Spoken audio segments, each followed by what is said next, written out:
हरे कृष्णा। कैसे हैं आप सब? All good? तो आज के इस व्लॉग में हम चर्चा करेंगे कि हमने सर्वपितृकारी अमावस्या पर क्या क्या किया, यानी कि क्या बनाया, कहाँ कहाँ गए, कुछ किया, तो ये सब। और एक भक्त का प्रश्न लेंगे।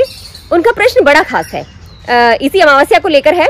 तो उन्होंने कहा कि आप तो कृष्ण भक्त हैं, तो क्या आप पितरों की पूजा करती हैं? और उन्होंने श्रीमद् भगवद गीता से साक्ष्य भी प्रस्तुत किया। तो फिर मैंने सोचा कि ये प्रश्न तो जरूर लेना चाहिए, तो इसका उत्तर देने का भी प्रयास करेंगे। और भी यदि और कुछ दिखा पाए समय के चलते हुए तो वो भी लेंगे। तो आइए शुरू करते हैं। तो हम सब इस्कॉन वालों की दिनचर्या तो आप सब जानते ही हैं कि सुबह हमने मंगल आरती करनी होती है, फिर उसके बाद नाम जप करना होता है, ठाकुर जी की सेवा करनी होती है, और उसके बाद फिर हमने भोग बनाना होता है। सो मैंने भी बनाया। तो भोग में मैंने क्या बनाया?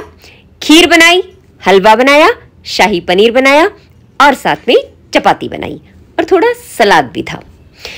तो अब ये सब मैंने क्यों बनाया? क्योंकि देखिए, इस तरह के जब ओकेजन होते हैं तो अपने ट्रेडिशन के हिसाब से ही करना होता है। तो हम लोग जो हैं वो है हरियाणा के एक गांव से।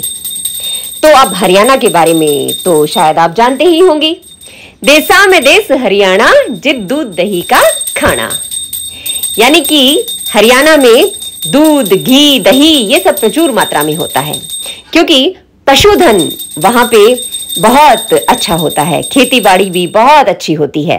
तो बड़ा ही देसी सा खान पान है। तो ये हमारे यहाँ होता है, तो मैंने भी यही किया और भगवान को भोग लगाया।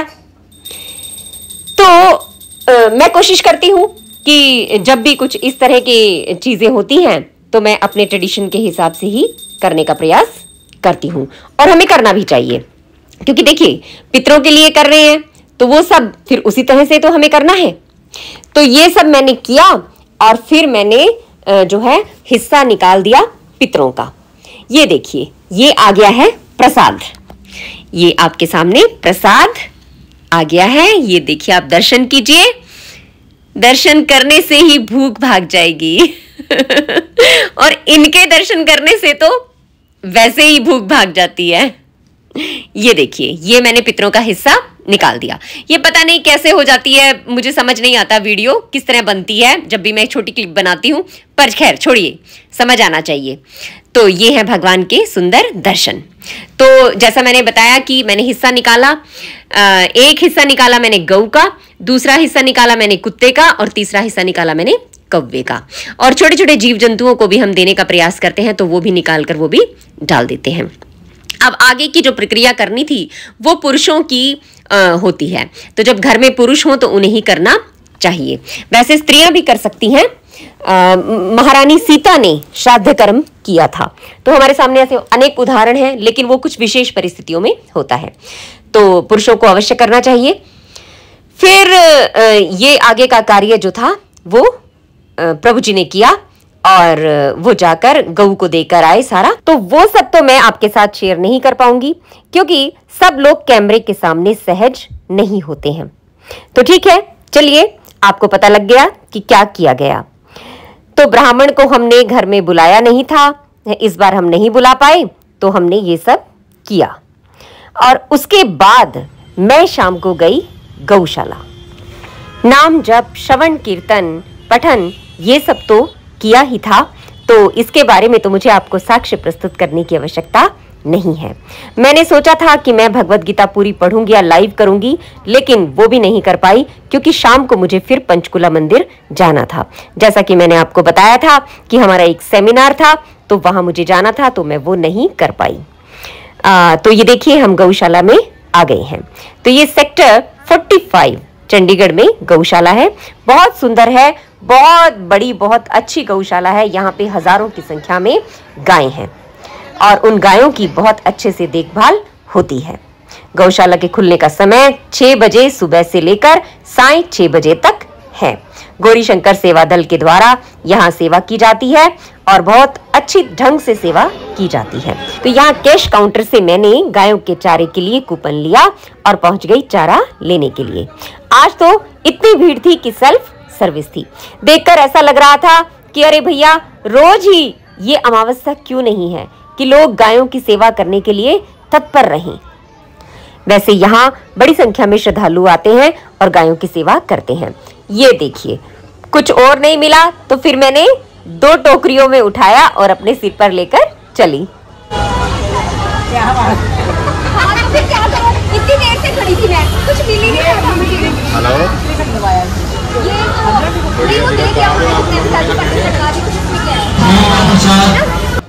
ये देखिए कितना सुंदर मंदिर है गौशाला का। अभी हम देखेंगे, दर्शन करेंगे। तो हम चलते हैं। तो श्रीमद् भागवतम में बताया गया है कि महाराज युधिष्ठिर के राज्य में जितना पानी चाहिए था उतना बादल पानी बरसाते थे। सारी पृथ्वी जो है मनुष्यों की आवश्यकताओं की पूर्ति करती थी। और जो गायें थी वो दूध से भरे थनों वाली और प्रसन्नचित्त गोवें अपने दूध से चरागाहों को सिक्त करती थी। ऐसी गायें थी। देखिए, आर्थिक विकास का मूल सिद्धांत भूमि तथा गायों पर केंद्रित है। आप लोग सोचिए, क्या हम ये लोहे के औजार और ये यंत्र ये सब खाकर जिंदा रह सकते हैं क्या? इतनी सारी फैक्ट्रियों की क्या आवश्यकता है? हमने अपने जीवन को कितना जटिल बना लिया है। तो ये सीधी साधारण सी जो जीवन है वो कितना अच्छा है, और इनसे हम बीमारियों से भी बचे रहते हैं। तो इस प्रकार महाराज युधिष्ठिर के राज्य में धन धान्य की कोई कमी नहीं थी। पर्सनली मुझे गायें बहुत पसंद हैं। क्यों? क्योंकि वो कृष्ण को पसंद है। भगवान का एक नाम है गोविंद, यानी कि वो गायों के रखवाले हैं, गौओं को आनंद प्रदान करने वाले हैं। ये भगवान का एक नाम है।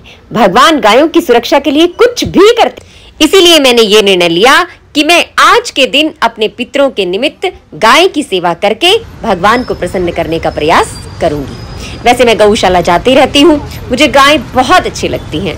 मेरा मन करता है कि मेरे पास एक गाय हो और एक छोटा सा घर हो, एक कच्चा सा घर मिट्टी का, और मैं वहां हाथ से लीप कर, आंगन को लीप कर वहां रहूं।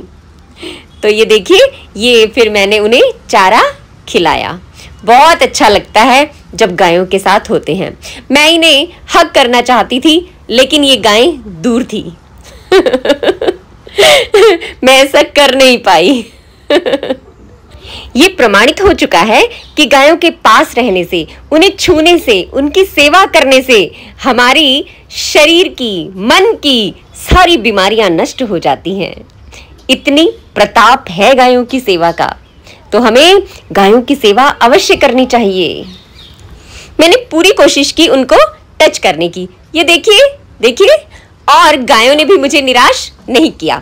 जैसे जैसे मैं उनके पास गई, उन्होंने मेरे हाथ को चाटकर अपने प्रेम का प्रतिदान अवश्य किया।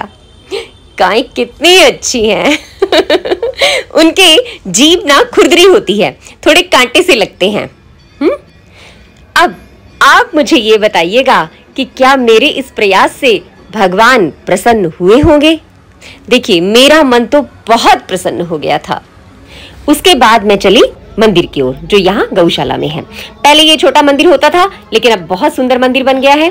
मंदिर अवश्य होने चाहिए ताकि हमारी आने वाली जो पीढ़ी है उसे अपनी संस्कृति का पता चले कि हमारी सभ्यता और संस्कृति कितनी गौरवशाली है। और ये सबसे पहले दर्शन है यहाँ महादेव मंदिर। मंदिर एक ऐसा स्थान है जहाँ जाकर हम ऊर्जावान हो जाते हैं, जहाँ से हम ऊर्जा लेकर आते हैं। ये ऊर्जा का केंद्र है। और वहां पे ब्राह्मण भी होते हैं जो हमें शास्त्रों से शिक्षा देते हैं, मार्गदर्शन देते हैं। इसलिए ब्राह्मणों का भी अवश्य ही संरक्षण होना चाहिए। और ब्राह्मण भी ऐसे होने चाहिए जो पूरे शुद्ध हो, तपस्वी हो। और इनसे मिलिए, ये है कंगना। ये मुझे वहीं गौशाला में मिल गई थी और इन्होंने मेरा कैमरा संभाल लिया। तो अच्छा हुआ ना, मैं भी फ्री हो गई, मैंने भी अच्छे से एंजॉय किया और आप सबने भी सारे दर्शन अच्छे से कर लिए। नहीं तो मैं अकेली क्या क्या करती। एक हाथ से कैमरा संभालती, दूसरे हाथ से मैं टोकरी पकड़ती, फिर गायों को कैसे टच करती। अरे भगवान सबकी हेल्प करते हैं, भगवान जरूर हेल्प करते हैं। अगर हमारी इच्छा अच्छी है तो भगवान पूरी करते हैं। ठीक है। और ये प्रसादम वितरण हो रहा था। कोई भी यज्ञ बिना प्रसाद वितरण के अधूरा माना जाता है। और भगवान भी तो भगवत गीता में कहते हैं, अहम बीज प्रदा पिता। तो सनातन धर्मी, प्रत्येक सनातन धर्मी एक दूसरे जीव का संरक्षण करने के लिए ललायित रहता है ताकि भगवान को प्रसन्न किया जा सके। और अब आपके प्रश्न का उत्तर। जी हाँ इंदु जी, आपने प्रश्न पूछा कि मैम मैं आपसे एक बात पूछ सकती हूँ कि गीता में कृष्ण भगवान जी ने कहा है कि जो मेरी पूजा करेगा वो मेरे पास आएगा और जो पितरों की पूजा करेगा वो उनके पास जाएगा। फिर आप तो कृष्ण भक्त हो, आप पितरों की पूजा कर रही हो, मैं बहुत कंफ्यूज हूँ, मैं क्या करूं, प्लीज गाइड मी। और उसके बाद फिर उन्होंने एक मैसेज भेजा, सॉरी मेरी बात गलत लगे पर मैं कंफ्यूज हूं, मैं क्या करूं। 2 बार उन्होंने पूछा, तो हमें उनके प्रश्न का उत्तर जरूर देना चाहिए, सब क्लियर करना चाहिए। तो इंदु जी, सबसे पहले तो आपको साधुवाद कि आपने बहुत अच्छे से जो वीडियो है वो देखा। तो आपने जिस श्लोक का जिक्र किया है वो श्लोक है 9वें अध्याय का, श्रीमद् भगवत गीता के 9वें अध्याय का 25वां श्लोक। तो इसमें भगवान कहते हैं कि यान्ति देवव्रता देवान पितरन यान्ति पितृव्रता भूतानि यान्ति भूतेज्जा यान्ति मद्या जिनो अपिमाम। कि जो देवताओं की पूजा करते हैं वे देवताओं के बीच जन्म लेंगे, जो पितरों को पूजते हैं वे पितरों के पास जाते हैं, जो भूत प्रेतों की उपासना करते हैं वे उन्हीं के बीच जन्म लेते हैं, और जो मेरी पूजा करते हैं वे मेरे साथ निवास करते हैं। तो ऐसा भगवान इसमें कह रहे हैं। तो इंदु जी, सबसे पहले तो आप ये देखिए कि क्या हम अभी जो हमने ये किया, क्या ये पितरों की पूजा थी। आपने मेरा ऑल्टर देखा है, घर का मंदिर आपने देखा, उसमें कहीं भी आपने पितरों की कोई फोटो देखी या किसी अन्य देवी देवता की कोई तस्वीर देखी या कुछ देखी? क्योंकि एकला ईश्वर कृष्ण आर सब भृत्य, ये हम जानते हैं। जब हम भगवान कृष्ण की पूजा करते हैं, उनकी उपासना करते हैं और उनकी यानी प्रेमा भक्ति करते हैं, तो आप समझिए कि जिस प्रकार एक पेड़ की जड़ में पानी देते हैं तो पूरा पेड़ हरा भरा हो जाता है, ये उसी तरह से होता है। सारे देवी देवता पितर सब प्रसन्न हो जाते हैं भगवान कृष्ण की भक्ति करने से, ये सिद्धांत है। और जिस प्रकार पेट में अन्न डाल दिया जाए तो हमारे हाथ पैर सबको पोषण मिल जाता है, उसी तरह से सारे जितने भी हमारे देवी देवता हैं, जो भी हमारे और जीव जंतु हैं, वो तृप्त हो जाते हैं। ऐसा सिद्धांत है। तो अब आप कहेंगे कि फिर आप ये अमावस्या कर रही हैं, ये क्या कर रही हैं, आपका यही प्रश्न है। तो देखिए, ये पितरों की पूजा नहीं है, बल्कि ये पितरों को वो जिस चीज की हमसे आशा कर रहे हैं, जो भाग उन्हें हमसे चाहिए, जो एक श्रद्धा उनके प्रति हमें व्यक्त करनी है श्राद्ध पर, उसको सही रूप में हम व्यक्त कर रहे हैं। यानी कि भगवान कृष्ण को अर्पित वस्तु जो है वो उन्हें प्रसाद रूप में दे रहे हैं, जो कि दुर्लभ है, जिसको प्राप्त करके उनकी मुक्ति निश्चित है, यदि वो किसी निम्न योनि में भी है तो अब आप 24वां श्लोक देखिए कि उसमें क्या कह रहे हैं भगवान कृष्ण। कहते, मैं ही समस्त यज्ञों का भोक्ता और स्वामी हूं, अतः जो लोग मेरे वास्तविक दिव्य स्वभाव को नहीं पहचान पाते वे नीचे गिर जाते हैं। तो यहां हमने क्या किया, हमने भगवान कृष्ण को ही समर्पित किया, है ना, उन्हें अर्पित किया। आगे क्या कहते हैं भगवान 26वें में, 25वां आपका श्लोक था कि जो देवी देवताओं को पूछते हैं वो उनके पास जाते हैं, पितरों को पूछते हैं उनके पास। फिर उसके बाद भगवान क्या कहते हैं, पत्रम पुष्पम फलम तोयम यो मे भक्त्या प्रियच्छति तदहम भक्ति उपहता अश्नामि प्रियतात्मना। यदि कोई प्रेम तथा भक्ति के साथ मुझे पत्र पुष्प फल या जल प्रदान करता है तो मैं उसे स्वीकार करता हूं। तो हमने क्या किया, प्रेम और भक्ति के साथ भगवान को जो भी रूखा सूखा भोग था वो उन्हें दे दिया, उनको अर्पित किया। आगे भगवान कहते हैं, यत् करोषि यदश्नासि यज्जुहोषि तदासि यत् तपस्यसि कौन्तेय तत् कुरुषु मदर्पणम्।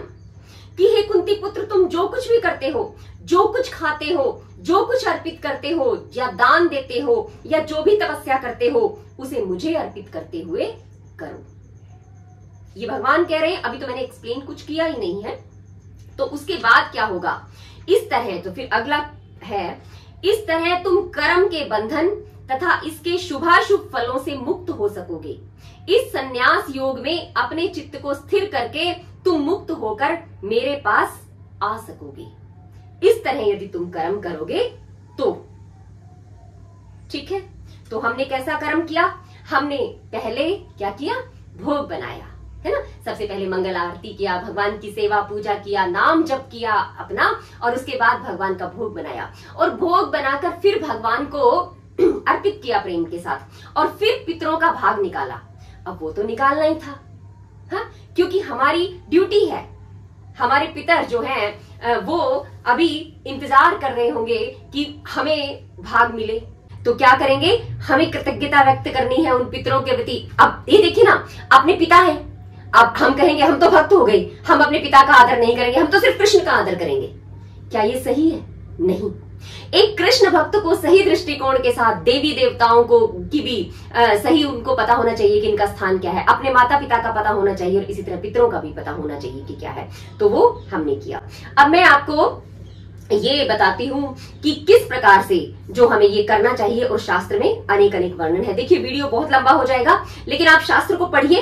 ये देखिए, ये है श्रीमद् भगवद गीता यथारूप, तो जो श्रील प्रभुपाद ने हमें दी है, तो ये भगवद गीता आप पढ़ सकते हैं, तो इसमें सब कुछ क्लियर है। तो अब हम ये चर्चा करेंगे कि किस प्रकार हमें ये सब कार्य करने चाहिए, क्यों करने चाहिए हमें, क्योंकि अभी हम शुद्ध भक्त तो है ही नहीं। जो शुद्ध भक्त हैं वो भी ये कार्य करते हैं, और एक उदाहरण प्रस्तुत करते हैं। तो अब हम आते हैं श्रीमद् भागवतम के 7वें स्कंद पर। तो ये है श्रीमद् भागवतम का 7वां स्कंद, और अध्याय है 10, और इसमें श्लोक संख्या है 10वें अध्याय में 15, 16 और 17। ये चर्चा चल रही है तब की जब नरसिंह देव भगवान आए, और नरसिंह देव भगवान को प्रहलाद महाराज ने शांत किया, और फिर प्रहलाद महाराज को वो वर देने लगे। तो प्रहलाद महाराज ने उनसे हाथ जोड़कर कहा कि मुझे कुछ नहीं चाहिए, मैं बस आपसे एक ही वर मांगता हूं। एक ही वर मांगा उन्होंने, क्या? उन्होंने कहा, मैं श्लोक पढ़ती हूँ, थोड़ा लंबा हो जाएगा वीडियो, लेकिन आप इसको ध्यान से सुनिएगा।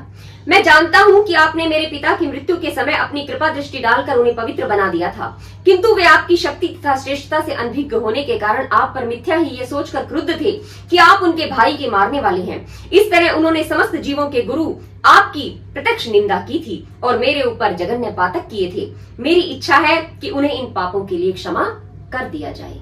ये एक भक्त का स्वभाव है, वो सब जीवों पर कृपालु होता है, चाहे उसके साथ कोई कितना बड़ा जघन्य कर्म क्यों ना करे। तो भगवान ने कहा, हे परम पवित्र साधु पुरुष, तुम्हारे पिता तुम्हारे परिवार के 21 पुरखों सहित पवित्र हो गए। चूंकि तुम इस परिवार में उत्पन्न हुए हो, अतएव तुम्हारा कुल पवित्र हो गया। यदि एक शुद्ध भक्त परिवार में हो जाता है, शुद्ध भक्त, हम अभी शुद्ध भक्त नहीं है, एक शुद्ध भक्त हो जाता है, तो उसके 21 पीढ़ियां, माता की 7 पीढ़ियां, 7 पीढ़ियां आने वाली उसके पिता की, और पिता की जो पिछली 7 पीढ़ियां हैं वो, ये 21 पीढ़ियां उसकी शुद्ध हो जाती हैं, तर जाती हैं, तो पवित्र हो जाती हैं। जहां कहीं भी सदाकारी तथा सद्गुण संपन्न शांत एवं समदर्शी भक्त होते हैं, वह देश तथा परिवार भले ही घृणित क्यों ना हो, पवित्र हो जाता है। चाहे वो कितना भी गिरा हुआ हो, लेकिन फिर भी पवित्र हो जाता है उस भक्त के कारण। हे दैत्यराज प्रहलाद, मेरी भक्ति में अनुरक्त रहने के कारण मेरा भक्त जो है वो उच्च तथा निम्न जीवों में भेदभाव नहीं बरतता। सभी तरह से वह किसी से भी ईर्ष्या नहीं करता। जो तुम्हारे आदर्श का अनुसरण करेंगे वे स्वभावतः मेरे शुद्ध भक्त हो जाएंगे, और तुम मेरे सर्वश्रेष्ठ भक्त हो। अन्य लोग तुम्हारे पद चिन्हों का अनुसरण करेंगे। और आगे अब भगवान क्या कहते हैं, ध्यान से सुनिए।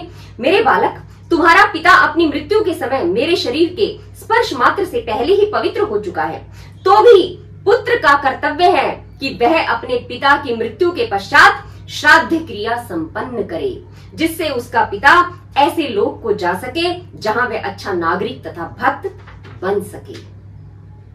अंत्येष्टि क्रिया के बाद संपन्न करने के बाद तुम अपने पिता के साम्राज्य का भार संभालो, तुम सिंहासन पर बैठो, भौतिक कार्यकलापों से तनिक भी विचलित मत हो, तुम अपना मन मुझ पर स्थिर करो, तुम शिष्टाचार के रूप में वेदों के आदेशों का उल्लंघन किए बिना अपना विहित कार्य कर सकते हो। तो ये आदेश दिया नरसिंह देव भगवान ने प्रहलाद महाराज को कि आप अपने पिता के लिए कीजिए। और श्रील प्रभुपाद लिखते हैं इस श्लोक के तात्पर्य में, श्लोक संख्या है 23, तो 23 के अध्याय 10 है, स्कंद 7 अध्याय 10 23वां श्लोक है। उसमें लिखता है कि जब कोई भक्त बन जाता है तो वैदिक विधि विधानों के प्रति उसका कोई कर्तव्य नहीं रह जाता। मनुष्य को अनेक कार्य करने होते हैं, किंतु कोई भक्त बन जाता है तो वह उसके लिए बाध्य नहीं होता है। आगे श्लोक भागवतम का कोट करते हैं तो कहते हैं कि देव ऋषि भूत नृणाम पितृणाम नर किंकरो ना मृणी न राजनः सर्वात्मना यह शरणम शरण्य गतो मुकुंदम परिहत्य कृतम। जिसने भगवान के चरण कमलों में शरण ले ली वह अपने पूर्वजों, ऋषियों, मानव समाज, सामान्य व्यक्ति या किसी जीव का ऋणी नहीं रह जाता है। ये शुद्ध भक्त की बात हो रही है। तो भी आगे प्रभुपाद लिखते हैं, तो भी भगवान ने प्रहलाद महाराज को विधि विधान पालन करने की सलाह दी, तो भी, क्योंकि वे राजा बनने जा रहे थे और अन्य लोगों को उनका अनुसरण करना था। इस तरह नरसिंह देव ने प्रहलाद महाराज को अपने राजनीतिक कार्यों में व्यस्त होने की सलाह दी, जिससे लोग भगवत भक्त बन सके। क्यों? क्योंकि आगे प्रभुपाद लिखते यद, जो भगवत गीता का श्लोक को बता रहे हैं, यद यद आचरति ही श्रेष्ठो तत् तत् एव इतर जनः या सा यत् प्रमाणम कुरुते लोकस तद अनुवर्तते। कि महापुरुष जो भी कर्म करते हैं सामान्य जन उन्हीं का अनुसरण करते हैं। वो अपने आदर्श कार्यों से जो प्रमाण प्रस्तुत करते हैं सारे संसार उसी का अनुगमन करता है। प्रभुपाद लिखते हैं आगे, मनुष्य को किसी संसारिक कार्य में आसक्त नहीं होना चाहिए, किंतु भक्त सामान्य जन को दिखाने के लिए आदर्श रूप में ऐसा कार्य कर सकता है जिससे वह वैदिक आदेशों से विपथ ना हो। ठीक है, अब आपको क्लियर हो गया होगा। इवन कि कोई शुद्ध भक्त भी है तो भी वो वैदिक आदेशों का पालन इसलिए करता है कि यद यद आचरति श्रेष्ठा, कि जिस प्रकार जो बड़े लोग हैं वो पालन करते हैं और उन्हीं के पथ का अनुगमन लोग करते हैं। महाजनों ये न गता सपंथा, भगवान राम ने भी किया अपने पितरों का। भगवान जो चैतन्य महाप्रभु के रूप में आए तो उन्होंने भी गया जाकर श्राद्ध कर्म किया इत्यादि किया। मैंने पहले वीडियो में बताया था। ये तो हमारा यही कार्य है और हमें बहुत सारी चीजें बताई जाती हैं कि किस प्रकार हमें करनी है। गौ की पूजा करनी है, ब्राह्मणों की सेवा करनी है, शास्त्र हमें वितरित करने हैं, नाम जप हमें करना है। और मुझे आशा है कि अभी आपका ये जो डाउट है वो क्लियर हो गया होगा। अगर नहीं तो फिर आप मुझे मैसेज कर सकते हैं, मैं और प्रयास करूंगी जितना मुझसे हो सकेगा। बाकी मैं आपको ये कहना चाहती हूँ और भी व्यूअर्स जो देख रहे हैं कि आप हरे कृष्णा टीवी पर जाइए और वहां जाकर हमारे बहुत से वहां पे वीडियो अपलोडेड हैं। हमारे एक भक्त हैं बहुत अच्छे, नीलांबर दास, हिज ग्रेस नीलांबर दास प्रभु जी। तो वो जो ये कर्म कांड के भी बहुत अच्छे ज्ञाता हैं और वो पंडित भी हैं। तो जो बड़े बड़े फिल्मी लोग हैं, मिनिस्टर्स हैं, बिजनेसमैन हैं, तो उनके यहाँ जाकर भी वो ये सारे कार्य करवाते हैं इस प्रकार के। तो उनके कोई मृत्यु हो जाती है, कुछ ऐसे हो जाती है और वो भक्त हैं नीलांबर दास प्रभु जी। तो उनके जो वीडियो है वो अपलोडेड है कि किस प्रकार से उन्होंने सारी चीजों को क्लियर किया है। तो आप ये सुन सकते हैं। इस बार भी श्राद्ध से पहले एक वीडियो आया और पिछली बार का भी एक वीडियो है। तो क्योंकि इतनी उसमें तो संभव ही नहीं हो पाता कि कोई चीज क्लियर है, लेकिन फिर भी आप भगवत गीता का नियमित रूप से अध्ययन कीजिए तो आपको ये सब क्लियर हो जाएगा। ठीक है, तो मैंने पूरा प्रयास किया और मैंने भी कोशिश की कि मैं अमावस्या को थोड़ा बहुत इस तरह का कार्य कर सकूं अपने पितरों के निमित्त कि उनको लाभ पहुंचे। देखिए वो भी तो आशा करते हैं, आते हैं कि ये कृष्ण भक्ति कर रहे हैं और हमें भी ये कुछ प्रदान करेंगे तो अच्छा है ना। हम उनको कुछ क्या दें? हरिनाम से अच्छी वस्तु हम उन्हें क्या दे सकते हैं? खाने में हम प्रसाद से अच्छा भोजन उन्हें क्या दे सकते हैं, है ना। और सुकृति हम क्या दे सकते हैं? तो इस तरह की सुकृतियां हम देंगे तो वो किसी भी योनि में होंगे उनको लाभ अवश्य पहुंचेगा। तो ये था आपके प्रश्न का उत्तर। तो इसके बाद फिर मैं गई पंचकुला मंदिर। तो ये है पंचकुला मंदिर के बहुत सुंदर दर्शन, आप दर्शन कीजिए। तो वहां पर जो हमारा सेमिनार था उसमें भी प्रभु जी ने हमें बहुत सुंदर ढंग से बताया कि किस प्रकार हमें हरि नाम को लेना चाहिए और सबके बीच में संकीर्तन किस विधि से करना चाहिए। इतना स्पष्ट होना चाहिए कि सभी लोग उसका लाभ उठा सकें। कोई जटिल ट्यून्स नहीं होनी चाहिए कि गाने वाला बहुत अपनी अच्छे से गा रहा है और लोग उसे फॉलो ही नहीं कर पा रहे हैं। संकीर्तन करने का एक ही उद्देश्य है कि प्रत्येक जीव उसे अपने मुख से बोले, कानों से सुने और उसका पूरा लाभ उठाए। है तो भक्त लोग बड़े कृपालु होते हैं। समय समय पर वो इसी तरह के जो प्रवचन हैं, सेमिनार्स हैं, तो इसी तरह की चीजें लाकर हमें गाइड करते रहते हैं। तो ये मेरा छोटा सा प्रयास था आपको दिखाने का और आपसे बात करने का।